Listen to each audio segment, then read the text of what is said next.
So இப்போது காலம் முடிய போகுது. மேபி இன்னும் ஒரு 1/2 மணி நேரத்தில் எல்லாம் காம்பவுண்டு வெளியே வந்துடும். ஸோ இதோட டிஎல்சி எப்படி இருக்குது அப்படிங்கிறத காட்டுறேன் உங்களுக்கு. ஸோ இப்போ டிஎல்சி வந்து 254 நானோமீட்டரில் வச்சுருக்கேன். உங்களுக்கு பார்த்தா இப்போது இது வந்து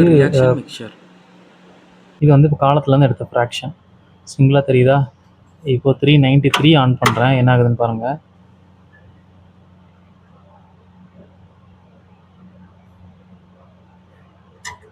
ஸோ இப்போ உங்களுக்கு தெரியுதா?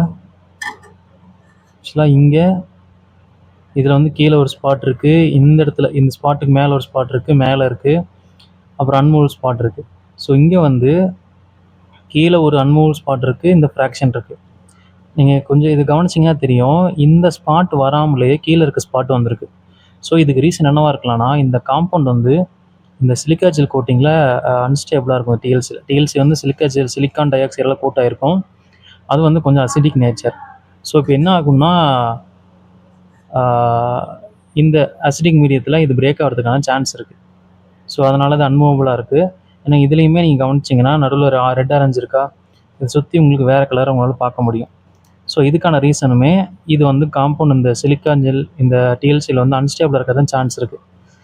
நம்ம என்ன நினச்சிக்கோன்னா, ஓகே காம்பவுண்டு வந்து இம்ப்யூராக வந்திருக்குன்னு நினைப்போம். ஸோ அதுவும் ஒரு காரணமாக இருக்கலாம், பட் இதுக்கும் சான்ஸ் இருக்குது. ஸோ இப்படி நம்ம ரிசர்ச்சில் வந்து என்னென்ன சான்ஸ் இருக்குது, என்னென்ன பாசிபிலிட்டிஸ் இருக்குதுன்னு எல்லாத்தையுமே யோசிச்சா தான் ஒரு காம்பவுண்ட் வந்து நம்மளால் பியூராக எடுக்க முடியும். பியூராக எடுத்தால் மட்டும்தான் நம்ம அடுத்தடுத்த ஃபர்தர் கேரக்டரிஸ்டிக் போனோம். இல்லை அப்படின்னா இதில் இருக்க இம்ப்யூரிட்டிஸ் வந்து அங்கே நமக்கு எஃபெக்ட் தரும். ஸ்பெக்ட்ரோஸ்கோப்பியில் உங்களால் தப்பிக்கவே முடியாது, எப்படி இருந்தாலும் உங்களுக்கு அந்த இம்ப்யூரிட்டி வந்து காட்டி கொடுத்துரும்.